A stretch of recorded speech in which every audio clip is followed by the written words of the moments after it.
இப்போ ரீசெண்டாக அர்ஜுன் நடிப்பில் ரிலீஸ் ஆன பிளாஸ்ட் படத்தை எல்லாரும் பார்த்துருப்பீங்க அப்படின்னு நினைக்கிறேன். அந்த படத்தை பார்த்தவங்க மட்டும் இந்த வீடியோவை பாருங்கள், ஏன்னா ஸ்பாய்லர்ஸ் இருக்கும்.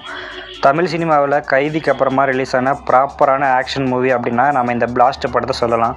90s அதிரடி ஆக்ஷன் ஹீரோஸாக இருந்த சரத்குமார், அர்ஜுன் மாதிரியான ஆட்கள்லாம் இப்போ சைடு ஆக்டர்லையும் சப்போர்ட்டிங் ஆக்டர், வில்லன் கேரக்டரும் பண்ணும்போது 90s கிட்டான எனக்கு பார்க்குறதுக்கு கொஞ்சம் கஷ்டமாகவே இருந்தது. சூப்பர் ஸ்டார் ரஜினிகாந்த் மாதிரியான ஆட்கள்லாம் இவ்வளோ வயசாகியும் இன்னுமே ஹீரோவாக நடிச்சிட்டு இருக்கும்போது இன்னும் பாடியை ஃபிட்டாக வச்சுருக்கிற அர்ஜுன், சரத்குமார் மாதிரியான ஆட்கள் ஏன் ஹீரோவாக நடிக்கக்கூடாது, எதுக்காக சப்போர்ட்டிங் ஆக்டரு, வில்லன் ஆக்டர் அப்படின்னு போகிறாங்கன்னு எனக்கு தெரியவே இல்லை. 2-3 இயர்ஸ்க்கு முன்னாடி போர் தொழில் அப்படின்னு ஒரு படம் வந்தது. அதில் சரத்குமார் பண்ணியிருந்த கேரக்டர் எனக்கு ரொம்ப பிடிச்சிருந்தது. அவர் வில்லன் கேரக்டர் இல்லை அப்பா கேரக்டர் அந்த மாதிரி சூஸ் பண்ணுறதுக்கு பதிலாக இந்த மாதிரி வெயிட்டான கேரக்டர் சூஸ் பண்ணால் நல்லாயிருக்கும் அப்படின்னு தோணுச்சு. அதுக்கப்புறமா அர்ஜுனுக்கு லியோ படத்தில் வில்லனாக பண்ணியிருந்தார். அது எனக்கு சுத்தமாக பிடிக்கவே இல்லை.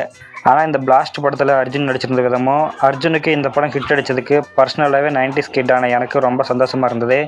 அவர் தொடர்ந்து இன்னும் இந்த மாதிரியான படங்கள் நிறைய நடிக்கணும் அப்படின்றதான் என்னோட ஆசை. இப்போ நம்ம இந்த படத்துக்கு வருவோம். ஒரு நல்ல படம் எடுக்கிறதுக்கு, ஒரு நல்ல ஆக்ஷன் கமர்ஷியல் மூவி எடுக்கிறதுக்கு கதை தேவையில்லை, திரைக்கதை தான் முக்கியம் அப்படின்னு நான் சொல்லுவேன். அதுக்கு இந்த படம் ஒரு ஸ்டடி மெட்டீரியல்னே சொல்லலாம். அது என்ன கதைக்கும் திரைக்கதைக்கும் இருக்கிற டிஃப்ரென்ஸ் அப்படின்றத இந்த படத்துலேருந்தே ஒரு சீனை நான் உங்களுக்கு எடுத்துக்காட்டாக சொல்கிறேன். உதாரணத்துக்கு நம்ம இன்டர்வல் சீனை எடுத்துக்கலாம். இன்டர்வல் சீன் என்ன அப்படின்னா குண்டடிப்பட்ட காயத்துக்காக மருந்து வாங்குறதுக்காக வில்லனோட ஆள் ஒருத்தன் மெடிக்கல் ஷாப்புக்கு போகிறான். மெடிக்கல் ஷாப்பில் அர்ஜுனோட பொண்ணு பிரீத்தி முகுந்தன் தான் இருப்பாங்க. 2 பேருக்கும் சண்டை ஆகிடுது. அது போலீஸ் கேஸ் ஆகி அவனை போலீஸ் பிடிச்சிட்டு போயிடுறாங்க.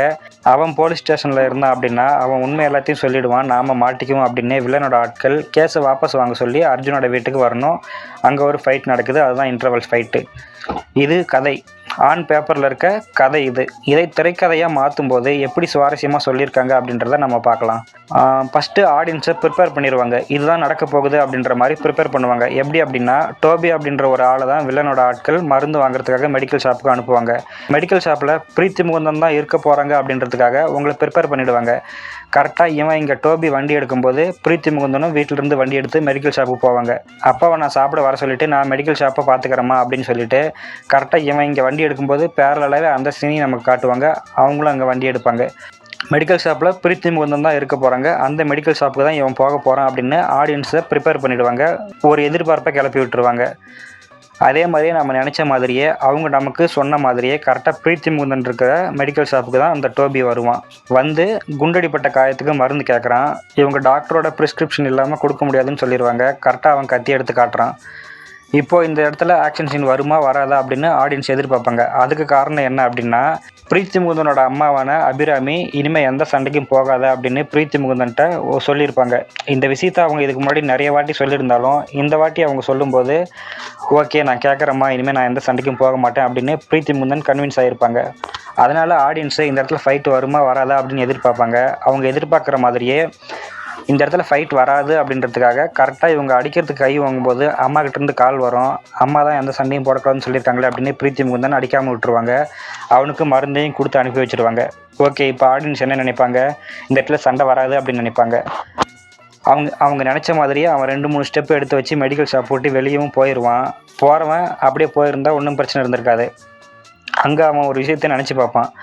அவனோட ஒய்ஃபு அவனை திட்டிருப்பாங்க. நீ சம்பாரிச்சிட்டு வந்து முதல்ல வீட்டு வாடகையை கட்டு, அப்போ நான் உன்னை ஆம்பளைன்னு ஒத்துக்கிறேன் அப்படின்னு அவனை திட்டிருப்பாங்க. அதை நினச்சி பார்த்தா அவன், நம்ம தான் கத்தியை காட்டினோடனே இந்த பொண்ணு பயந்துட்டால, நம்ம அப்படியே இவன் கழுத்தில் இருக்க செயினையும் அத்துட்டு போயிடும் அப்படின்னு திரும்பி வந்து செயினை கழட்டி கொடுக்க சொல்லி கத்தியை காட்டுவான். இந்த இடத்துல பிரீத்தி முகுந்தனால் வேறு ஒன்றும் பண்ண முடியாது, அடித்தே ஆகணும் அப்படின்னு அவனை அடித்து போட்டுறாங்க. போலீஸ் கேஸ் ஆகிடுது.